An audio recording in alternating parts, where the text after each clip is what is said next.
Hello dear friends, पिछली video में हम लोगों ने 140 नंबर क्वेश्चन तक कवर किया था और आज की इस वीडियो में हम लोग 141 नंबर क्वेश्चन से शुरू करने वाले हैं। जो नए साथी चैनल पे पहली बार जुड़े हैं उसके लिए हम लोग बता दें, हम लोग ये 1000 VBI ऑब्जेक्टिव का सीरीज कर रहे हैं और ये पार्ट 5 है। दोस्तों, अगर आप लोग ये 1000 ऑब्जेक्टिव का जितना भी वीडियो बनता है, जितना भी पार्ट बनता है, अगर आप लोग सभी को देख लेते हैं तो दोस्तों मैं आपको 100% गारंटी देता हूं कि 35 में से 35 क्वेश्चन जो है आपका रखा हुआ है, अगर आप लोग सभी वीडियो को देख लेते हैं तो ठीक है। और दोस्तों, आपको आज का वीडियो जो है वो काफी धमाल होने वाला है, क्योंकि आप जानते हैं कभी कभी आपका बोर्ड जो है क्वेश्चन टफ क्वेश्चन जो है पूछ देता है, इसलिए शुरू का 10 क्वेश्चन जो है थोड़ा सा टफ है। शुरू का 10 क्वेश्चन जो है थोड़ा सा टफ है, इसलिए आप लोग प्लीज कम से कम 10 क्वेश्चन को जरूर देखें। अगर आपका बोर्ड कभी कभी टफ क्वेश्चन पूछ दे तो दोस्तों आप आसानी से उसको सॉल्व कर पाएंगे, ठीक है। इसलिए प्लीज मैं सजेस्ट करूंगा आप कम से कम 10 क्वेश्चन को जरूर देखें। चलिए दोस्तों, वीडियो को शुरू करते हैं। सभी वीडियो का जो लिंक है आपको डिस्क्रिप्शन पे मिल जाएगा। पार्ट 1, पार्ट 2, पार्ट 3, 4 अगर आप बाद में देख रहे हैं तो 6, 7, 8 सभी का मिल जाएगा, आप लोग वहां जाके जरूर दे सकते हैं, ठीक है। चलिए दोस्तों, क्वेश्चन नंबर 141 आपका क्या कह रहा है? आणविक तकनीक जिसमें किसी भी इच्छित जीन की अनेक प्रति इन विट्रो संश्लेषित की जा सकती है कहलाती है।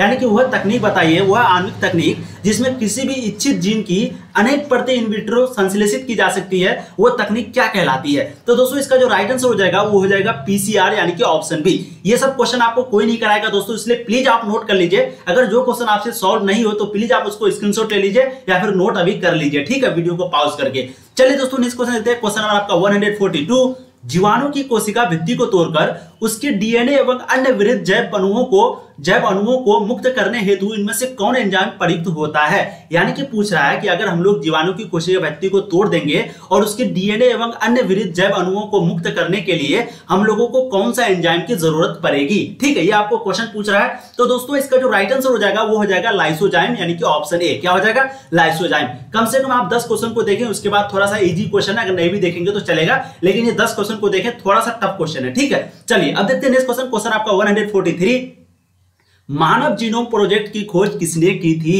फटाफट दोस्तों आप लोग आंसर को कमेंट करेंगे, अगर आंसर आता है तो मानव जीनोम प्रोजेक्ट की खोज जो है वो किसने की थी? तो इसका जो राइट आंसर हो जाएगा दोस्तों वो हो जाएगा फ्रांसिस कोलेंसिस तथा रेडी-डेरिक ने, ठीक है, रेडी-रिक ने। क्या नाम है यहाँ पर? रोडेरिक नाम यहाँ पर है। तो फ्रांसिस कोलेंसिस तथा रोडेरिक ने जो है मानव जीनोम प्रोजेक्ट की खोज की थी, ठीक है। तो राइट आंसर आपका ऑप्शन ए हो जाएगा क्वेश्चन नंबर 143 का। अब देखिए दोस्तों नेक्स्ट क्वेश्चन, क्वेश्चन आपका 145 आपकी स्क्रीन पर। किसी भी जीन की अनभिव्यक्ति इनमें से किसके द्वारा संपादित होती है? यानी कि किसी भी जीन की अनभिव्यक्ति जो है किसके द्वारा संपादित होती है? RNAi के द्वारा या फिर एंटीसेंस RNA के द्वारा या फिर AB दोनों के द्वारा, फिर उपयुक्त में से कोई नहीं। तो दोस्तों इसका जो राइट आंसर हो जाएगा वो हो जाएगा आपका एंटीसेंस RNA के द्वारा, यानी कि ऑप्शन बी। क्या हो जाएगा? एंटीसेंस RNA के द्वारा किसी भी अभिव्यक्ति में जो है द्वारा संपादित होता है, ठीक है। किस अभिव्यक्ति जो है, जीन की अभिव्यक्ति जो है किसके द्वारा संपादित होता है? एंटीसेंस RNA के द्वारा, ठीक है दोस्तों। अब चलिए नेक्स्ट क्वेश्चन, क्वेश्चन 146, सर्वप्रथम क्लिनिकल जीन चिकित्सा का उपयोग किसके लिए किया गया था? फटाफट आंसर को कमेंट करेंगे। सर्वप्रथम क्लिनिकल जीन चिकित्सा का उपयोग जो है वो किसके लिए किया गया था, ठीक है। काफी इंपोर्टेंट क्वेश्चन है ये भी। इसका जो राइट आंसर हो जाएगा वो हो जाएगा एडिनोसिस डीएमिनेज की कमी से, ठीक है। क्या है आपका? एडिनोसिस डीएमिनेज की कमी, यानी कि सर्वप्रथम क्लिनिक जीन चिकित्सा का जो उपयोग है वो इसी के लिए किया गया था, यानी कि ऑप्शन ए आपका राइट आंसर हो जाएगा 146 का। अब देखिए दोस्तों नेक्स्ट क्वेश्चन, क्वेश्चन नंबर 147 आपके स्क्रीन पर। इनमें से कौन सा निमेटोडा तंबाकू के पौधों की जड़ों को संक्रमित करता है? यानी कि निम्न में से कौन सा निमेटोडा है, यहाँ पर ये तंबाकू लिखा हुआ है, तो निम्न में से कौन सा निमेटोडा है जो कि तंबाकू के पौधों की जड़ों को संक्रमित कर देता है, ठीक है। काफी इंपोर्टेंट क्वेश्चन है। इसका जो राइट आंसर हो जाएगा दोस्तों वो हो जाएगा आपका, बहुत लोग यहाँ पर क्या लगा देंगे? डी लगा देंगे बिना क्वेश्चन को पढ़े। देखिए आपको क्वेश्चन को पूरा पढ़ना है, उसके बाद ही आंसर को लगाना है, ठीक है। इसका जो राइट आंसर हो जाएगा मेलोडोजिन इनकोग्निटा। क्या हो जाएगा? मेलोडोजिन इनकोग्निटा, ठीक है। आप लोग ईमानदारी से आंसर को कमेंट कीजिए अगर आता है तो, इससे आपका कॉन्फिडेंस बढ़ेगा। आप लोग लास्ट में ये भी बताइए कि कितना ऑब्जेक्टिव सही हुआ, ठीक है। चलिए अब देखते हैं next question, question number 148, bacillus thuringiensis द्वारा स्रावित आविष प्रोटीन इनमें से कौन है? यानी कि बेसिलस थुरिंजिएंसिस, देखिए ये सब वर्ड जो है ना थोड़ा सा इंग्लिश में लिखा हुआ रहता है, इसलिए हिंदी में पढ़ने में थोड़ा सा आपको दिक्कत होगी, लेकिन कोई बड़ी बात नहीं है, आप लोग अच्छे से पढ़ सकते हैं। वीडियो क्वालिटी जो है वो बहुत साफ है, ठीक है। तो बेसिलस थुरिंजिएंसिस द्वारा स्रावित आविष प्रोटीन जो है निम्न में से कौन सा है? कौन सा स्रावित आविष प्रोटीन है, ठीक है। ट्यूबुलिन है, इंसुलिन है, या फिर क्राई प्रोटीन, या फिर इनमें से सभी। तो दोस्तों इसका जो राइट आंसर हो जाएगा वो बिल्कुल आपका 148 का जो राइट आंसर हो जाएगा वो हो जाएगा क्राई प्रोटीन, यानी कि ऑप्शन सी। बहुत बच्चे यहाँ पर डी लगा देंगे फटाफट बिना क्वेश्चन को पढ़े, क्वेश्चन को पहले पढ़ना है, ठीक है। तो बेसिलस थुरिंजिएंसिस द्वारा स्रावित आविष प्रोटीन जो है वो है क्राई प्रोटीन, ठीक है। अब देखिए नेक्स्ट क्वेश्चन, क्वेश्चन नंबर 149, कृषि जैव प्रौद्योगिकी में प्रयुक्त प्रमुख तकनीक है, यानी कि कृषि जैव प्रौद्योगिकी में जो प्रयुक्त प्रमुख तकनीक है, टेक्नोलॉजी है, वो क्या है? उत्तक संवर्धन, ये संवर्धन लिखा हुआ है, या फिर रूपांतरण, या फिर पादप प्रजनन, या फिर डीएनए प्रतिलिपिकरण। तो दोस्तों इसका जो राइट आंसर हो जाएगा वो हो जाएगा आपका उत्तक संवर्धन। क्या हो जाएगा? उत्तक संवर्धन। ऑप्शन ए आपका राइट आंसर हो जाएगा। कृषि जैव प्रौद्योगिकी में प्रयुक्त प्रमुख तकनीक जो है वो उत्तक संवर्धन है। अब देखिए नेक्स्ट क्वेश्चन, क्वेश्चन नंबर 150, प्रतिजैविकी प्रतिरोधी जीवाणुओं का प्रादुर्भाव इनमें से किसका उदाहरण है? अनुकूली विकिरण का, ट्रांसडक्शन का, या फिर किसी समुदाय में पूर्वावस्थित विभिन्नता का, या फिर अपसारीकरण विकास का। तो इसका जो राइट आंसर हो जाएगा दोस्तों वो हो जाएगा आपका किसी समुदाय में पूर्वावस्थित विभिन्नता का, यानी कि ऑप्शन सी। एक छोटी सी रिक्वेस्ट है, बहुत बच्चे हैं जो कि ये भी यकीन नहीं करते कि 1000 ऑब्जेक्टिव सर करा सकता है। अब तो आपको यकीन हो ही गया होगा, इसलिए प्लीज दोस्तों अपने दोस्तों को एक बार शेयर कीजिए इस वीडियो को, क्योंकि आप लोग शेयर नहीं करते हैं, लाइक नहीं करते, कमेंट नहीं करते। इससे दोस्तों हम लोगों को मोटिवेट मिलता है और आप लोगों के लिए अच्छे से अच्छे काम करने का मन करता है। ठीक है, और भी करेंगे, सब्जेक्टिव क्वेश्चन भी लाएंगे, आपको थोड़ा थोड़ा कॉन्सेप्ट भी देंगे। इसलिए प्लीज आप लोग चैनल पर पहली बार आए तो सब्सक्राइब कर दीजिए, अपने दोस्तों को एक बार जरूर शेयर कर दीजिए। ठीक है, विनर विनती है आप लोगों से। चलिए अब देखते हैं नेक्स्ट क्वेश्चन 150 का राइट आंसर मैंने आपको बता दिया, इसका क्या हो जाएगा? किसी समुदाय में पूर्वावस्थित विभिन्नता। अब देखिए काफी इंपोर्टेंट क्वेश्चन है 151, ध्यान से देखिए, मोस्ट वीवीआई इसको क्वेश्चन बोल सकते हैं। कीट परागित पुष्प तथा परागणकर्ता में किस प्रकार का संबंध है? बहुत बार ये क्वेश्चन पूछा जा चुका है, कीट परागित पुष्प तथा परागणकर्ता में किस प्रकार का संबंध है? सोपकारिता, या फिर सहभोजिता, या फिर सहकारिता, या फिर सहविकास। तो इसका जो राइट आंसर हो जाएगा दोस्तों वो हो जाएगा सोपकारिता, यानी कि ऑप्शन ए। क्या हो जाएगा? सोपकारिता। अब देखिए नेक्स्ट क्वेश्चन, क्वेश्चन नंबर 152, निम्न में से अकार्बनिक पदार्थों का प्रयोग करते हैं। अकार्बनिक पदार्थ का जो प्रयोग करते हैं वो कौन करते हैं? क्वेश्चन मैं आपको पहले भी करा चुका हूं। शुभपोषी करते हैं, अपघटक करते हैं, मृतोपयोगी करते हैं, या फिर विषमपोषी करते हैं। तो अकार्बनिक पदार्थों का प्रयोग कौन करते हैं? तो इसका जो राइट आंसर हो जाएगा वो हो जाएगा शुभपोषी, यानी कि ऑप्शन ए। ठीक है, तो शुभपोषी जो है वो अकार्बनिक पदार्थों का प्रयोग करते हैं। अब देखिए नेक्स्ट क्वेश्चन, क्वेश्चन नंबर 153, अत्यधिक निक्षालन के फलस्वरूप आयरन यानी कि Fe और अल्युमिनियम यानी कि Al धनी मृदा कहलाती है। आयरन को हम लोग Fe से डिनोट करते हैं, अल्युमिनियम को Al से डिनोट करते हैं। ठीक है, तो हम लोग जब अत्यधिक निक्षालन करेंगे तो उसका रिजल्ट जो है, उसका परिणाम जो है वो आयरन और अल्युमिनियम धनी मृदा क्या कहलाएगी? उसका रिजल्ट निकला आयरन और अल्युमिनियम, यही धनी मृदा जो है वो क्या कहलाती है? लेटेराइट कहलाती है, अपघटक कहलाती है, मृतोपयोगी कहलाती है, या फिर विषमपोषी कहलाती है। ठीक है, काफी इंपोर्टेंट क्वेश्चन है। तो देखिए 153 का जो राइट आंसर हो जाएगा वो हो जाएगा लेटेराइट, यानी कि ऑप्शन ए। क्या हो जाएगा? लेटेराइट। तो अत्यधिक निक्षालन के फलस्वरूप Fe तथा अल्युमिनियम धनी मृदा क्या कहलाती है? लेटेराइट। अब देखिए नेक्स्ट क्वेश्चन, क्वेश्चन नंबर 154, काफी इंपोर्टेंट क्वेश्चन है ये भी। आयु संरचना का ज्यामितीय निरूपण किसकी विशिष्टता है? आयु संरचना का ज्यामितीय निरूपण किसकी विशिष्टता है? जैविक समुदाय की, समष्टि की, या फिर भूदृश्य की, या फिर पारितंत्र की। तो दोस्तों इसका जो राइट आंसर हो जाएगा वो हो जाएगा समष्टि की, यानी कि ऑप्शन बी। तो आयु संरचना का ज्यामितीय निरूपण जो है वो समष्टि विशिष्टता है। ठीक है, मतलब निरूपण जो है वो किसकी विशिष्टता है? समष्टि की विशिष्टता है। अब देखिए नेक्स्ट क्वेश्चन, क्वेश्चन नंबर 155, ये भी क्वेश्चन आपके लिए बहुत इंपॉर्टेंट है, बहुत बार पूछा जा चुका है। पारिस्थितिक तंत्र में ऊर्जा का प्रवाह आहार श्रृंखलागत होता है, यानी कि पारिस्थितिक तंत्र में जो ऊर्जा का प्रवाह आहार श्रृंखलागत जो होता है वो एक दिशीय होता है, या फिर द्विदिशीय, या फिर बहुदिशीय, या फिर निर्दिशीय। तो इसका जो राइट आंसर हो जाएगा दोस्तों वो हो जाएगा एक दिशीय, यानी कि ऑप्शन ए। ठीक है, तो ऊर्जा का प्रवाह जो है वो आहार श्रृंखला में पारिस्थितिक तंत्र में कैसा होता है? एक दिशीय होता है। ऑप्शन ए आपका राइट आंसर होगा क्वेश्चन नंबर 155 का। अब देखिए नेक्स्ट क्वेश्चन, क्वेश्चन नंबर 156, बाघ उपभोक्ता है। बाघ जो है वो उपभोक्ता है किसका? प्रथम श्रेणी का, द्वितीय श्रेणी का, तृतीय श्रेणी का, इनमें से कोई नहीं। कितना इजी क्वेश्चन है, मोस्ट इजी क्वेश्चन इसको बोल सकते हैं, लेकिन बहुत बार ये क्वेश्चन पूछा जा चुका है। तो इसका जो राइट आंसर हो जाएगा दोस्तों 156 का। ठीक, काफी इंपोर्टेंट क्वेश्चन है, इसको आप लोग नोट कर लीजिएगा अगर नहीं दिए तो। ठीक है, तो बाघ जो उपभोक्ता है द्वितीय श्रेणी का, यानी कि ऑप्शन बी। ये मांसाहारी को खाता है। ठीक है, तो बाघ जो उपभोक्ता है वो द्वितीय श्रेणी का।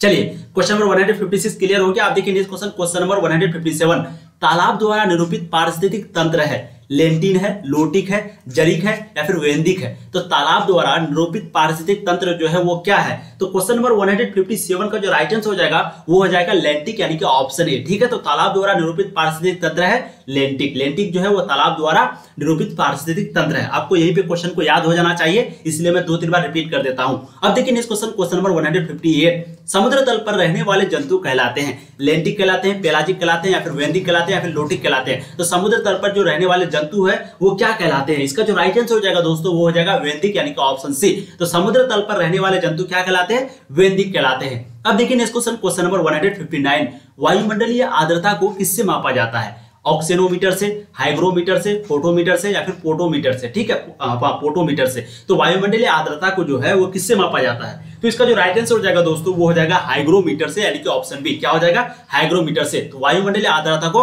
हाइग्रोमीटर से मापा जाता है। अब देखिए नेक्स्ट क्वेश्चन, क्वेश्चन नंबर 160, गेंडा अभयारण्य किस राज्य में है?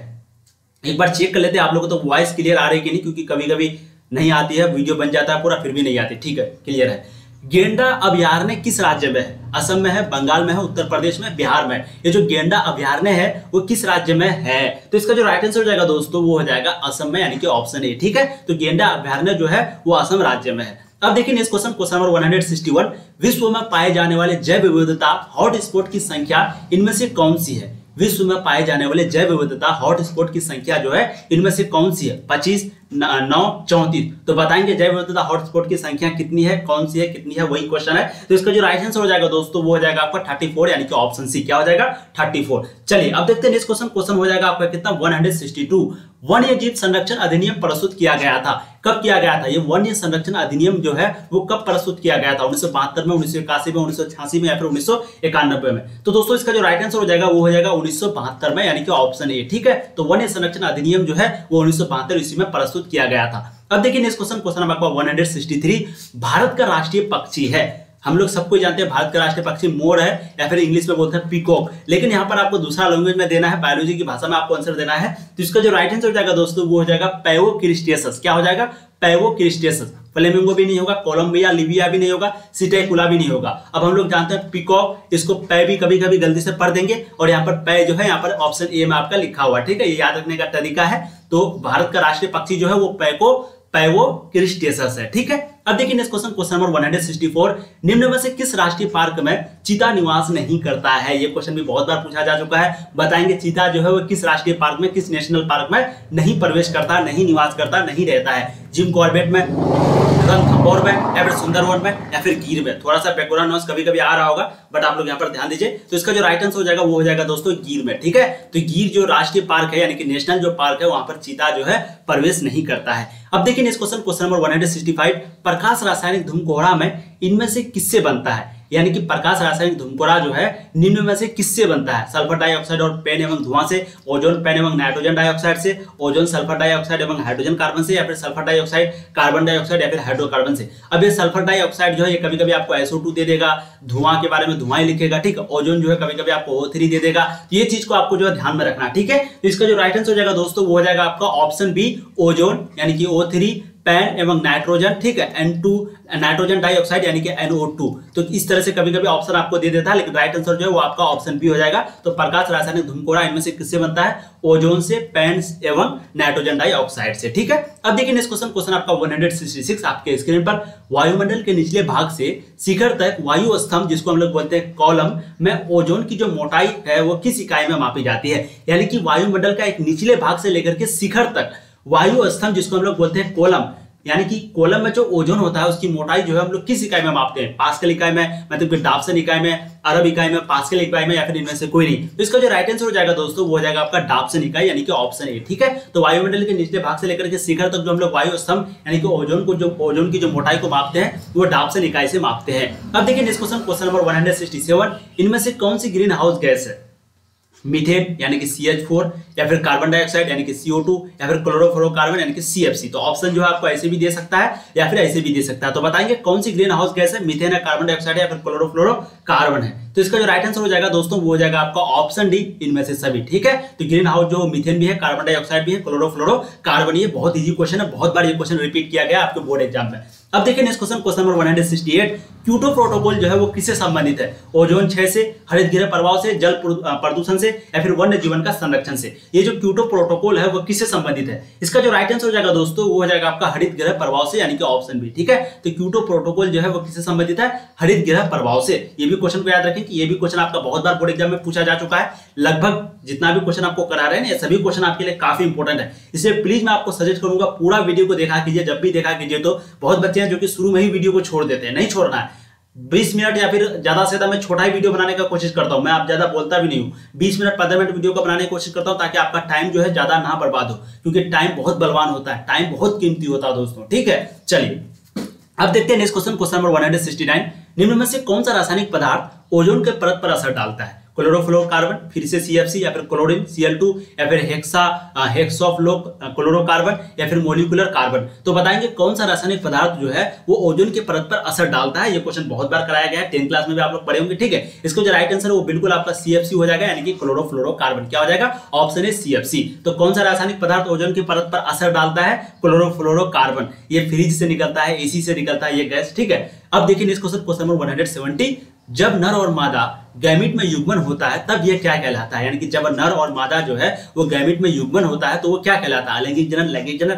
तो देखिए दोस्तों, इसका जो राइट आंसर है बहुत इजी है और बहुत बार ये क्वेश्चन पूछा जा चुका है। इसका राइट आंसर हो जाएगा लैंगिक जनन, यानी कि ऑप्शन बी। जब नर और मादा गैमीट में युग्मन होता है तब ये क्या कहलाता है? लैंगिक जनन। अब देखिए नेक्स्ट क्वेश्चन, क्वेश्चन नंबर आपका हो जाएगा 171, मध्य चक्र, जिसको हम लोग बोलते हैं ओस्ट्रस साइकिल्स, ये पाई जाती है कहां पर? गाय में पाई जाती है, भेड़ में, या फिर कुत्ता में, या फिर इनमें से सभी में? ये जो मध्य चक्र है वो कहां पाई जाती है, कौन से जानवरों में पाई जाती है? तो दोस्तों इसका जो राइट आंसर हो जाएगा वो हो जाएगा इनमें से सभी में, यानी कि ऑप्शन डी, गाय में भी, भेड़ में भी, कुत्ता में भी, ठीक है। तो मध्य चक्र जो है वो सभी में पाई जाती है।